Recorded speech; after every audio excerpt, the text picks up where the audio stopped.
Hello and welcome to Winter Guide. This time around I will be showing you how to beat the Wintertodt boss. The reason why you might want to be fighting Wintertodt is because of his great farming experience, starting at around 160k experience per hour at level 50 and going up to 320k experience per hour at level 99. As well as giving you great farming experience, it also provides you with a small amount of construction and fletching experience, assuming you do decide to fletch.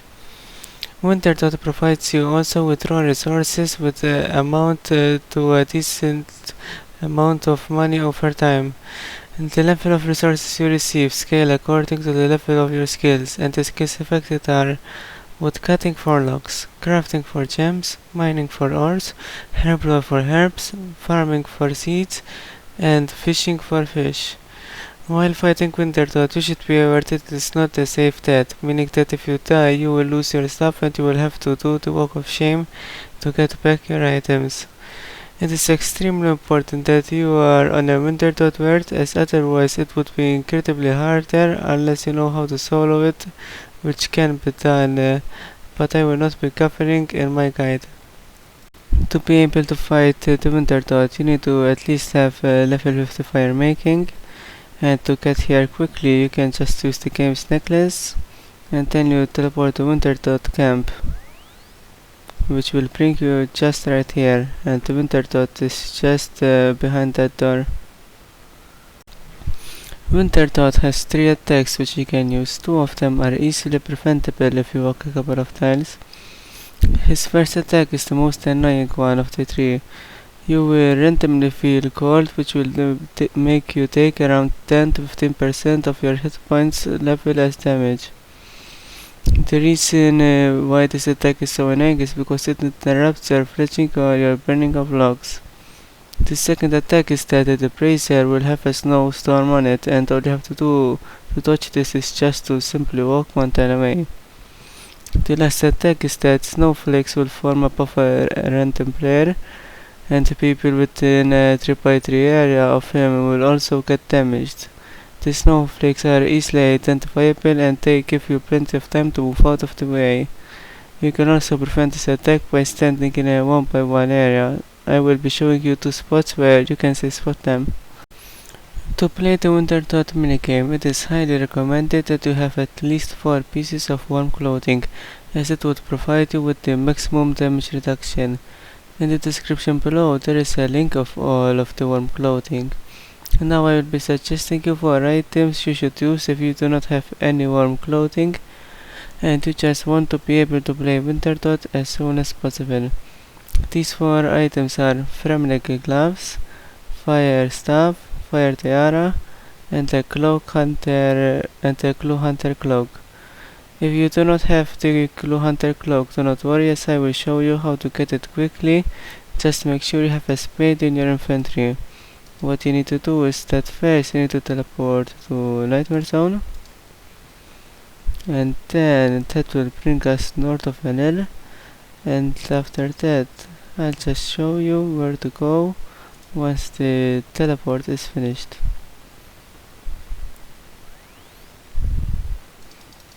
And then you just head south,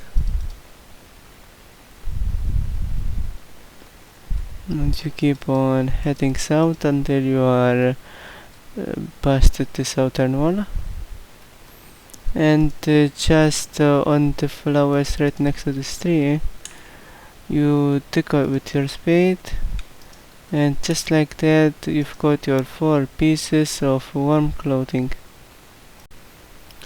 If you do not own a house yet, make sure to buy one from a real estate agent for 5k coins. All you have to do is just talk to him and he will give you a house at Remington. In case you do not know where we are currently, we are in between the Farrock Palace, which is just to our west, and the Farrock Church, which is just to our east.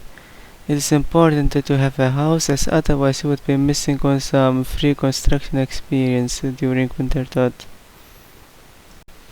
The items that you need to have are your best axe, even though all axes about steel cut at the same rate, a tinderbox, a knife if you will be fletching, a hammer, Note that all of these you can find them just behind the door if for some reason you don't have them, and your warm clothing. I chose to use the ones I recommended, even though ideally you replace this stuff with a Bruma torch or equip your Rex and equip another piece of clothing, so that this way you'd have an extra free inventory slot. And obviously you'd need food. I recommend you to go with at least 5 food pieces. Alright, when that is about to begin in 15 seconds, and the two tiles marked in yellows are the safe spot for where the snowflakes fall from the sky. You can either start chopping immediately, or you can start by lighting up the brazier. I prefer to light up the brazier. Now, go on the safe spot and chop down the roots. Do not worry in this part if you receive damage, just like I did. I just received 7 damage because it does not interrupt your woodcutting. Yep, I just received another 7. Make sure you get appropriate food, as otherwise you would have to spend a lot of time just eating. You can either just burn the logs how they are for faster fire making experience, or you can do what I like to do, and you can fletch them for some fletching experience. And also, instead of just receiving 10 points on each one, you would receive 25 points.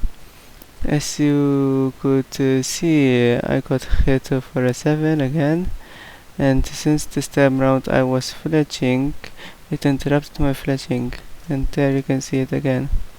I have to click it once again. The reason why I'm still fletching even though I'm way past 99 fletching is because the more points you have, the higher odds of receiving a second roll is. Actually, rather than a second roll, more a third roll, because by default you already receive a second roll. Because when you achieve 500 points, you will get 200. Sorry, when you achieve 500 points, you will get 2 rolls, and then for after 500, it's guaranteed that you will get an extra roll. But if, for example, after 500 you only get an extra 250 points, then you only have 50% chance that you receive an extra roll. Those over there are the snowflakes which I was talking about. As you can see, they give you plenty of warning to move out of the way, and I think most people manage to avoid them.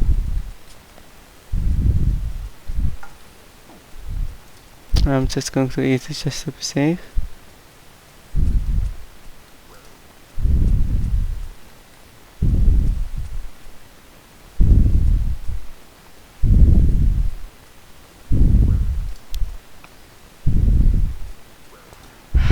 Come on, don't be annoying.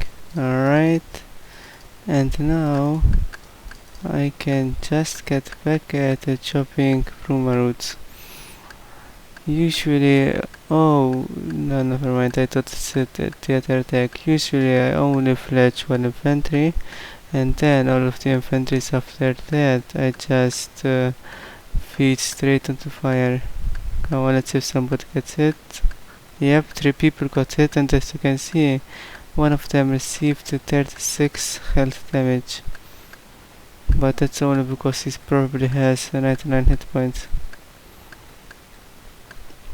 Also, make sure you actually burn your logs before the match ends, because if you don't, the logs will be wasted, because it just is one. Move away! Ooh, I missed to touch that. I don't know if you saw it, but oh no, our pyromancer died. We have to move to the other side now.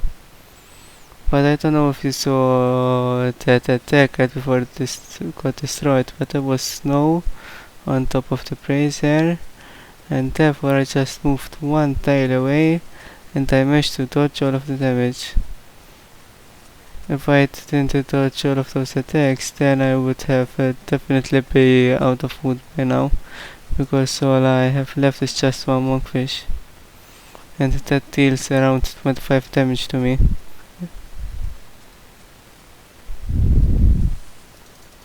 When it's out, just light it again.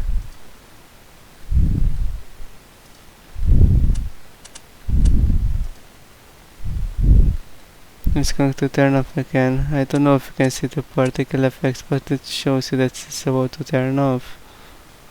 But don't worry, actually by it turning off, you end up earning more points and experience anyway. And as you can see, like, the energy is basically zero, so it's not even worth continue shopping. You might as well head towards the exit immediately. And then you exit the doors and you get a supply crate. Then here's the bank and you get a resupply and head back in.